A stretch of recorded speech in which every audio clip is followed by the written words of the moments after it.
Hey, how's it going, everybody? Lawler here. As always, we've got something that I've talked about probably like 20,000 times already, so we might as well do it one more time.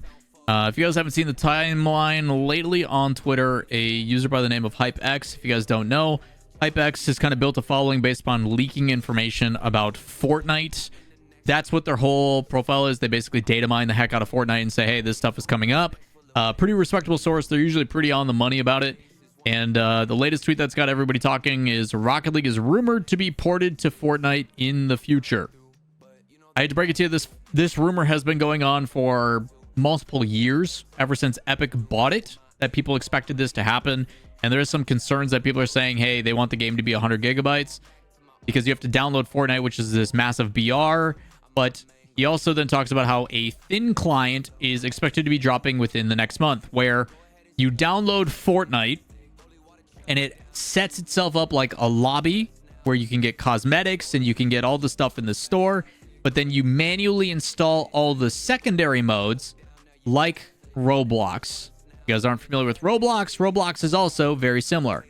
I'm old, so I've never played at Roblox, but what I have played is one of my favorite games of all time, Warcraft 3. Specifically Warcraft 3 Frozen Throne, the expansion. When you boot into Warcraft 3, you can either play single player and play through the campaign. If you guys aren't familiar with Warcraft, it's a RTS or real-time strategy, similar to the Command and Conquer or StarCraft genre made by Blizzard way back. They remastered it within the last 5 years, I'm pretty sure. They messed it up. That being said, I can either play a versus match, which is the standard RTS game mode, or I can do what's called UMS, or User Map Settings. And those are custom games that are made by the community. You have a map editor with custom triggers and all that kind of stuff. And I can go through and I can play custom maps that are made by the community. This is where tower defenses came in. If you guys have ever played any of those. Custom hero survivals where you build a character and they have different abilities and then you try to survive. But a whole bunch of different custom games that are hosted by people across the board. And then you can join in. And when you say, I don't have a map, I don't know what this direct strike draft is. I join the match, it downloads the map, and now I'm in a lobby and I play the game. Unfortunately for Venom 171, I've got to leave. But that is essentially what I grew up with. I've been doing this for 25 years. I'm dating myself pretty heavily here. That is what has been the conversation of why we desperately want a custom map editor or a custom builder for Rocket League. The issue is, in the current state of the game, UE3, or the engine that is built on, that's just not really a thing. It's not really possible. But what people are hoping is I could go to a list of something to that degree, or I could go to a favorited list and see these are the highest rated maps. These are the best of the best. These are the ones that everybody likes, which is what we get in the Steam Workshop. If you guys go to the Steam Workshop, you see a bunch of things made by the community. And I can go, what are the most popular maps of all time in the last week? What are the most popular ones? And I can go through these and be like, oh, these are cool. Here's a drift challenge. Here's this. Here's that. Oh, here's an air dribble gauntlet. It's got a really high rating. I can click on that. I can subscribe to it, which downloads it. And then I can go into the workshop section on my game in Rocket League, and I can play those maps. The issue is those are local. I can't play them with other people. They do not have the multiplayer thing built in, as compared to something like Fortnite, where in Fortnite you have a map code. You use the map code, it installs it, and you can play it. Right now, Rocket League has that limitation. You're not allowed to just click, I want to join this lobby where this map is hosted, and we play it, and it's fun. You see this in Grand Theft Auto 5. You see this in Halo with Halo Infinite with the Forge mode. This is not a new concept. This is something that has existed for a very long time. It would be unique to Rocket League because right now, for example, if I want to do this with Lethamir and friends, I have to download a program that is a VPN that tricks my computer into thinking we're connecting to the same computer, so we're on LAN, and then we can play together through a plugin through Boxmod called Rocket Plugin. It's a bunch of different stuff that really smart people used on the side to fake and make your computer think that it's actually doing it. And the issue is that is not easy. That is not fun to coordinate. Once you get it set up, it is pretty easy. But again, It just doesn't work. You want it to just be something that you can do in-game. Because I can guarantee you, if Rocket League had something like this, where you could just click from a menu and just boot up and play your favorite maps, it does two things. Number one, makes the game fun again. It's not just ranked every single time. It is you playing fun, creative, goofy game modes with your buddies in a way you never thought possible within Rocket League. Number two, provides a lot of jobs. If it was accessible, if there was a map creator, if there was something simple outside of having to do whatever the heck Lethamyr does with Blender and everything every day, more people would then be able to do what you see in Roblox and in Fortnite.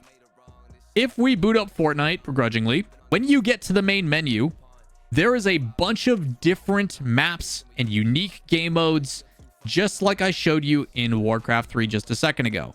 Here's a bunch of different modes, and they're categorized by the most people playing it. There's a bunch of different things you can do. Here's your top rated ones, whatever it may be. Thing is, when you boot up Fortnite now, it asks you, what kind of collections are you into? What kind of genres do you like? Are you a platformer? Do you like driving games? Do you like rhythm games? Do you want to play a battle royale? What do you want to do? And you select those things, and then it recommends you some of those things. If you click driving, it's going to give you stuff like rocket racing right at the top. This is no different than everything else I've already talked about. It's no different than playing crazy goofy game modes in Halo. It's no different than playing crazy goofy game modes in Warcraft. It's no different than Roblox.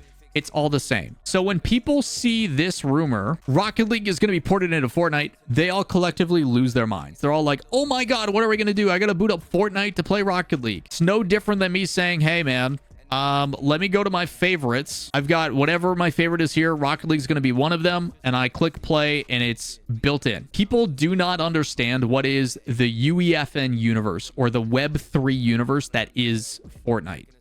Fortnite is no longer a battle royale game. It is no longer a us against the world type, you know, I'm building a maze to stop zombies from coming, which is what Fortnite used to originally be before it flopped. Fortnite is now just a hub for you to download and play other games. And it's been like that for a very long time. The beauty of this is this hub is made by the people that this engine is made on. It's UE5. UE6 is on its way. We're at UE 5.6, I think, is the current version that they're working on. But when you have the developer who makes the engine also hosting for all of these other people to come and basically a hosting client, that means that if I am a person who is trying to find a fun game mode to play, it's a lot of users. There's a lot of people that log into Fortnite every single day. And if Rocket League is a part of that, and then we can also, fingers crossed, get all the custom creative ways to play the game built in, Rocket League's longevity is a very, very real possibility. Because right now, I don't know. The assumption, the thing that I have talked about, the thing that I have ranted about for years now, is this was inevitable. As soon as Epic bought Rocket League, I think they assumed this was their plan. To port it to UE4 or 5, to put it within their map creation hub thing, whatever you want to call it, their hosting program that allows you to play all their other titles, because maybe they need to rename Fortnite. Maybe they don't need it to be Fortnite anymore. Maybe that would make people feel less icky if Fortnite was not the name and they changed it to like Unreal Engine Hub or something. I don't know. I do agree the Epic launcher is going to piss off a lot of people. I think as soon as they port this over, which is an inevitability, I think it's going to happen. It's going to make a lot of people mad. A lot of people who play on Steam like myself are going to be deterred by using the Epic launcher to boot up Fortnite so they can play Rocket League. The hope is that they do have a favorited list or something where you could download a quick shortcut or a desktop shortcut to boot it up like it is right now on the Epic launcher, as it is a separate standalone client. It is going to deter a lot of people. It is going to make a lot of people upset. But if that means I can play all of Lethamyr's custom maps, he's going to have to rebuild them all from scratch. Sorry, Lethamyr. That sucks. If it allows me to play and allows many other people in the community, a lot of unique and creative people, to take the core building blocks that is Rocket League and build parkour maps and rings maps and make them super accessible, and now I can play them in a lobby with my friends, rip off the Band-Aid, dude. Rip it off. It's this weird conversation where people are so resistant to change and they're so angry and they want Rocket League to survive. And it's like, okay, you want Rocket League to survive. You want new things. You want exciting things. But then you're completely against it going to this new thing that allows that to happen. So what is it? That is where I think a lot of this delay has been for going to UE5. How can we make this process as seamless as possible to stop as many people falling off and seeing as little as people being like, I don't want to play Rocket League anymore. This is too much of a hurdle. This is too much of a headache. They are very well aware that if they do not make this game feel and act as similarly to Rocket League right now, but still adding in all these other things to implement, to create, and to make, and to give longevity to the game, it's going to be a problem. So they are very aware with what they have purchased. They are very aware of with what they're doing. And I mean this with the utmost sincerity.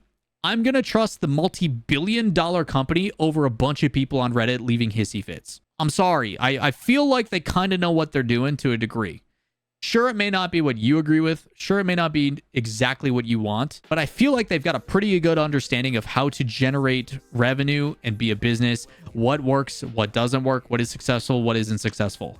Trading is the reason why we're now allowed to do this. Good. I'm sorry. Like, just because you can't transfer items to people or build this economy or do whatever, like, I'm sorry, it keeps the lights on for them. It allows them to say, hey, buy this skin for $20. Do I think the pricing's right? That's a whole different video.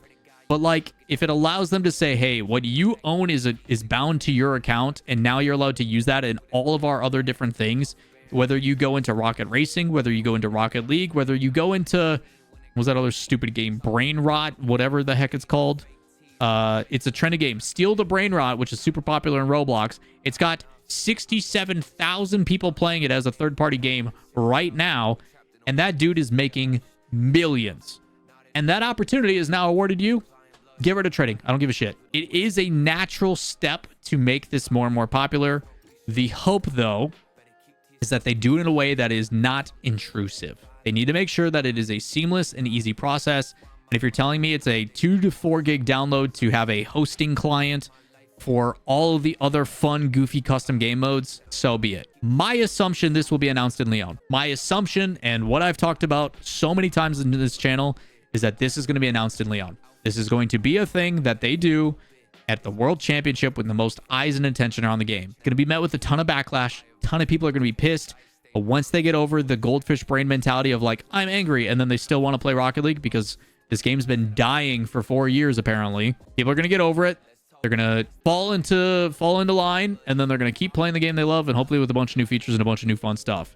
I'm probably going to start making maps full-time because, honestly, I've got a lot of ideas cooking. We'll see what happens. Let me know what you guys think down below. What are your honest-to-God takes? How do you feel about the situation? Is it enough to get you to stop playing? If all the positives I talked about, all the benefits, all the cool stuff that we would get, all the things, and they make it easier to implement, how would you feel? Let me know in the comments down below. But I'm out of here. We'll see you in the next one. Peace.